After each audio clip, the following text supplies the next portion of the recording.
Pernahkah saudara mendengar keyakinan bahwa leluhur sakti bisa mendekat, bahkan membantu selama 24 jam penuh?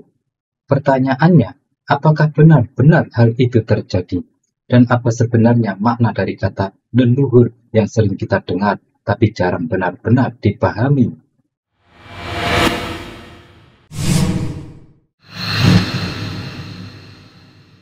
Assalamualaikum warahmatullahi wabarakatuh. Bismillahirrahmanirrahim. Assalamualaikum warahmatullahi wabarakatuh. Alhamdulillah kita kembali bersua di channel Mbah Salim ya. Semoga saudara senantiasa diberi kesehatan, kelancaran rezeki, dan kemudahan dalam menjalani hidup. Amin amin ya robbal alamin. Nah, para saudaraku, berbicara tentang leluhur ya, yang seringkali menimbulkan berbagai tafsiran. Banyak orang menganggap leluhur hanyalah arwah para pendahulu kakek, nenek, atau moyang yang sudah meninggal.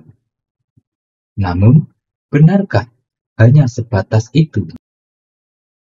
Jika ditelusuri lebih dalam, maknanya jauh lebih luas dan penuh rahasia. Kata leluhur, ya, kata leluhur sendiri berasal dari kata luhur yang berarti tinggi, mulia, dan baik. Artinya, leluhur bukan hanya sosok yang telah tiada, tapi juga segala warisan luhur yang ditinggalkan. Bisa berupa ilmu, budi pekerti, atau ajaran yang tetap hidup hingga sekarang. Dari sinilah lahir keyakinan bahwa leluhur bisa mendampingi, karena yang sejatinya mendampingi adalah jejak amal baik serta doa-doa yang masih melekat dalam kehidupan anak cucunya.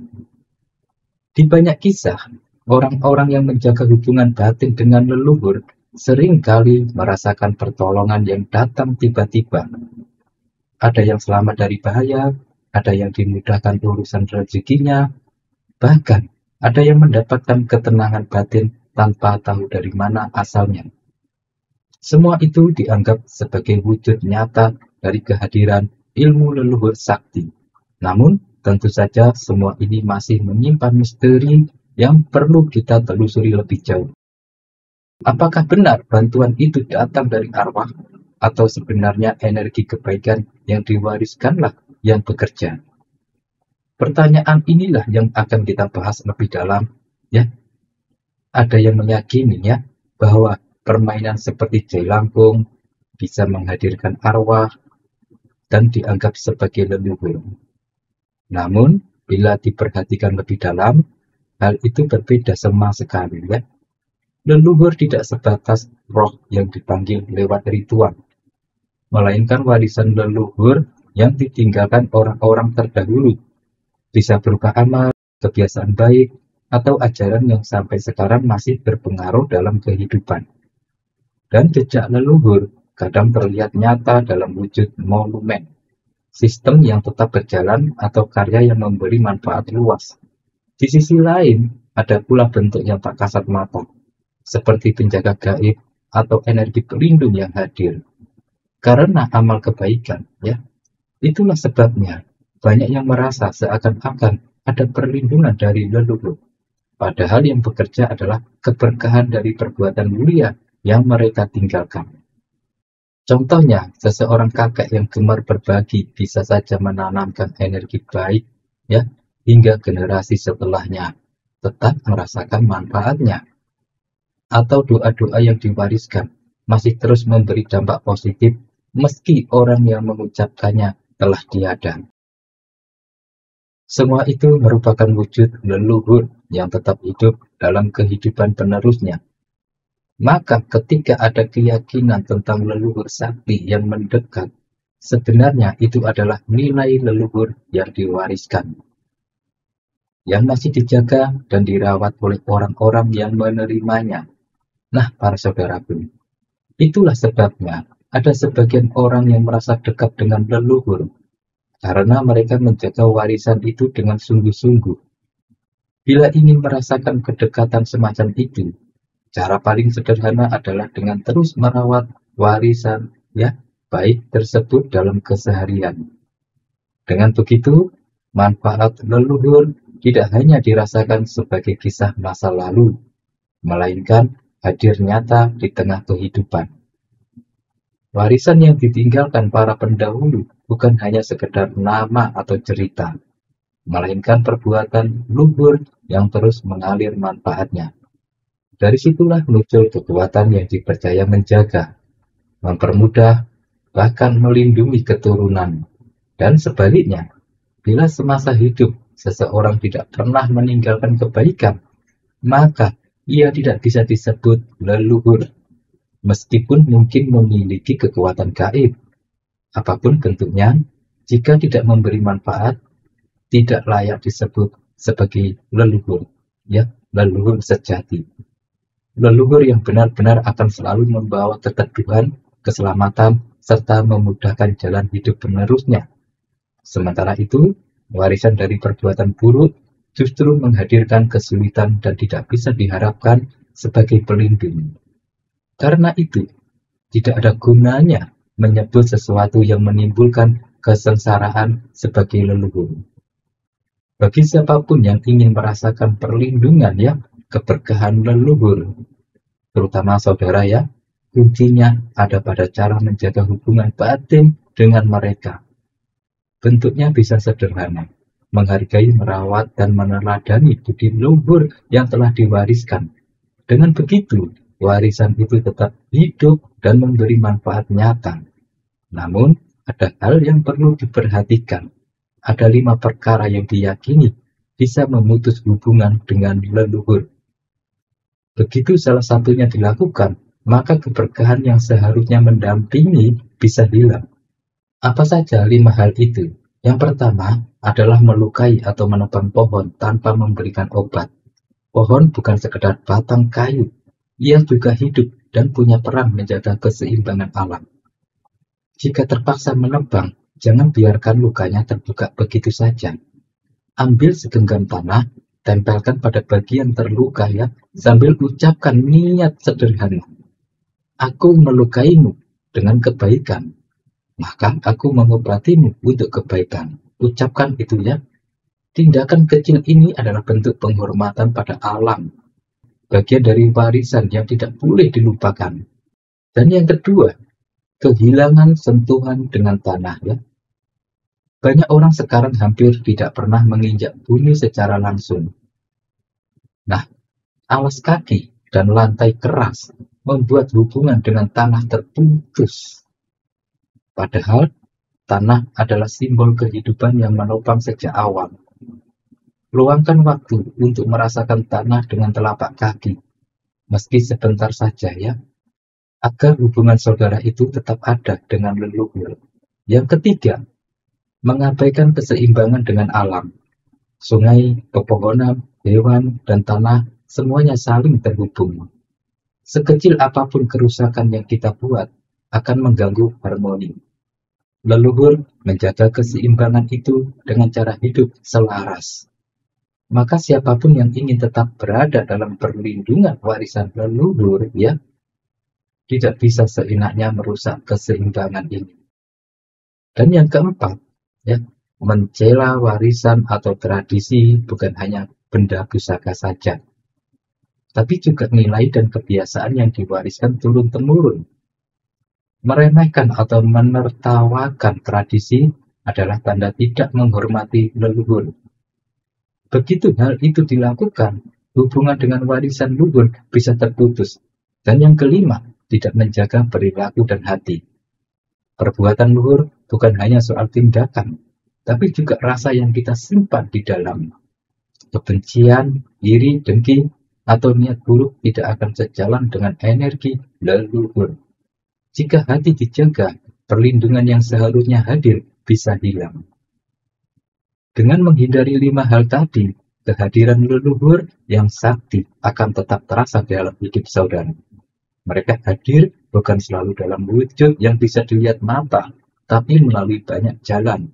Rezeki yang mengalir lancar, keselamatan dari bahaya, atau bisikan halus yang menuntun ketika harus mengambil keputusan. Itulah bentuk nyata dari energi leluhur yang tidak terlihat, tetapi pengaruhnya terus menyertai kehidupan saudara. Hal-hal kecil yang dilakukan setiap hari bisa menjadi jembatan untuk menjaga hubungan itu. Semakin kita selaras dengan budi pekerti luhur ya yang diwariskan, semakin dekat pula energi leluhur terasa di sekitar kita. Kedamaian hidup pun akan terbuka, sekaligus ilmu yang diwariskan turun-temurun bisa menyentuh batin kita. Ada pula ajaran sederhana yang diwariskan para leluhur ketika berhadapan dengan perempuan yang sedang hamil. Nada bicara harus dijaga tetap lembut ya. Jangan sampai suara keras atau berantakan atau bentakan keluar di hadapannya. Sebab getaran suara bisa mempengaruhi energi baik yang sedang melindungi janin dalam kandungan. Jika amarah sulit ditahan, lebih baik lepaskan di tempat terbuka. Teriakkanlah ke udara atau luapkan emosi di luar rumah. Tapi jangan sampai melukai hati perempuan yang sedang membawa kehidupan baru, yaitu sedang hamil. Selain itu, leluhur juga mewariskan pesan tentang benda peninggalan. Contohnya monumen, pusaka, atau apapun yang ditinggalkannya, ya, sejarah. Dan bukan sekedar benda mati, ada nilai sejarah dan rasa spiritual yang melekat di dalamnya. Karena itu, jangan sembarangan mengaitkan benda tersebut dengan mitos atau cerita takhayul saat berada di dekatnya.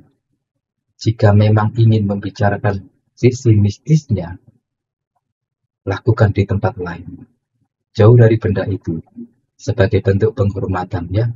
Dengan cara inilah penghormatan terhadap peninggalan para leluhur tetap terjaga, dan energi baik dari budi luhur mereka akan terus mengalir, membawa manfaat dalam kehidupan saudara. Apa yang mereka tinggalkan semasa hidup tidak hanya berupa benda atau cerita sejarah saja, tapi juga kekuatan batin yang mampu memberikan perlindungan serta mendatangkan kemudahan. Itulah sebabnya ya, selama prinsip yang mereka junjung tidak dilanggar, kita masih bisa merasakan kehadiran mereka dalam bentuk rezeki yang lancar, jalan hidup yang dimudahkan, bahkan kedudukan yang terangkat tanpa alasan yang jelas. Dan kekuatan semacam ini jauh melampaui sekedar harta atau jabatan. Sebab jika leluhur sudah hadir menyertai kehidupan seseorang, itu tanda jalan hidup sedang diarahkan menuju kemuliaan. Dan semua itu hanya terjadi dengan izin Allah. Karena itu, perilaku, ucapan, dan sikap sehari-hari menjadi kunci agar hubungan dengan leluhur tetap terjaga. Nah, para saudaraku, untuk merasakan kedekatan dengan leluhur sakti, ada amalan sederhana yang bisa saudara lakukan. Pertama, carilah waktu tenang di malam hari. Duduk dengan tubuh bersih dan pikiran jernih. Kedua, bacalah Bismillahirrahmanirrahim, dibaca sebanyak 3 kali. Lalu disambung dengan surat Al-Fatihah ya, sebanyak 3 kali, yang pahalanya dihadiahkan kepada pendahulu. Dan yang ketiga, sebutkan doa sesuai hajat saudara. Lalu lafazkan dalam hati, Ya Allah, hadirkan energi leluhurku agar membawa kebaikan, kemudahan, dan perlindungan. Ulangi bacaan itu sebanyak 33 kali. Setelah selesai, tutuplah dengan membaca surat Al-Ikhlas sebanyak 3 kali. Nah, bila saudara membaca amalan ini ya, khasiat dari amalan ini dipercaya mampu membuka jalan rezeki, jalur leluhur saudara sendiri ya, memberikan ketenangan, menambah wibawa, dan membuat hati terasa lebih lapang. Bagi sebagian orang ya, amalan ini juga menghadirkan perlindungan dari mara bahaya. Seolah selalu ada yang mendampingi di setiap langkah saudara.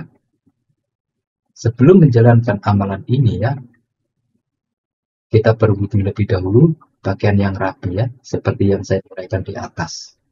Pilih waktu yang sunyi saja ya, atau setelah sholat malam atau saat fajar mulai menyingsing. Duduk saja dengan tenang ya. Arahkan diri menghadap ke timur atau kiblat. Lalu tenangkan hati, bacalah Bismillahirrahmanirrahim ya. Dibaca 3 kali, dilanjutkan surat Al-Fatihah, lalu menghadiahkan pahala bacaan itu untuk para leluhur yang telah mendahului. Niatkan hati untuk memohon petunjuk, perlindungan, dan keberkahan. Nah, setelah selesai, bacalah doa ini ya sebanyak 7 kali. Ya Allah, limpahkan rahmat-Mu kepada para leluhur kami yang luhur.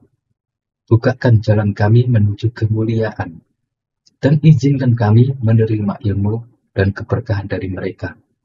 Limpahkan kami kekuatan budi pekerti luhur mereka, agar kami dijaga dari segala keburukan. Amin amin ya robbal alamin. Kemudian setelah selesai, lanjutkan dengan membaca Subhanallah wa bihamdihi, Subhanallahil azim, dibaca sebanyak 33 kali. La ilaha illallah dibaca 33 kali. Setelah itu, keluarlah ke halaman atau tempat terbuka. Ambil segenggam tanah bersih. Letakkan di telapak tangan saudara. Ya, lalu bacakanlah. Wahai leluhurku yang luhur, aku bersaksi bahwa budi luhur kalian telah menuntun kami pada kebaikan. Aku kembalikan ini kepada tanah sebagai bentuk syukur atas segala berkah. Nah, para saudaraku, setelah membaca doa ini ya, taburkan tanah itu kembali ke bumi. Dan sebagai penutup, lakukan sedekah atas nama leluhur saudara. Atau saudara bingung, ya, yang penting ucapkan untuk leluhur, sekecil apapun bentuknya. Inilah jembatan untuk mengalirkan energi kebaikan kepada mereka sekaligus menarik keberkahan bagi kehidupan. Dan amalan ini diyakini dapat membuka jalur gaib, jalur spiritual agar terlindung dari leluhur sakti. Energi yang diwariskan akan mempermudah urusan menghadirkan rezeki hajat yang datang dari arah tak terduga, membuka jalan sukses, serta meningkatkan wibawa. Orang-orang yang rutin mengamalkannya sering merasakan ketenangan batin yang luar biasa, terhindar dari energi buruk, bahkan terlindung dari gangguan yang tak kasat mata. Perlahan, inspirasi dan kemampuan baru akan terbuka, seakan ilmu leluhur kembali hidup di dalam diri. Keuntungan lain yang banyak dirasakan adalah bimbingan batin yang muncul lewat mimpi atau ilham. Proteksi gaib dari bahaya ya, kesempatan meraih kedudukan lebih baik, dan keberkahan hidup yang terasa nyata dalam keseharian saudara. Demikianlah ya para saudaraku, akhir dari kisah dan tata cara amalan ini. Semoga bisa menjadi jalan untuk merasakan kedekatan dengan leluhur sakti dan membuka pintu kemudahan dalam hidup saudara. Amin amin ya robbal alamin. Wassalamualaikum warahmatullahi wabarakatuh.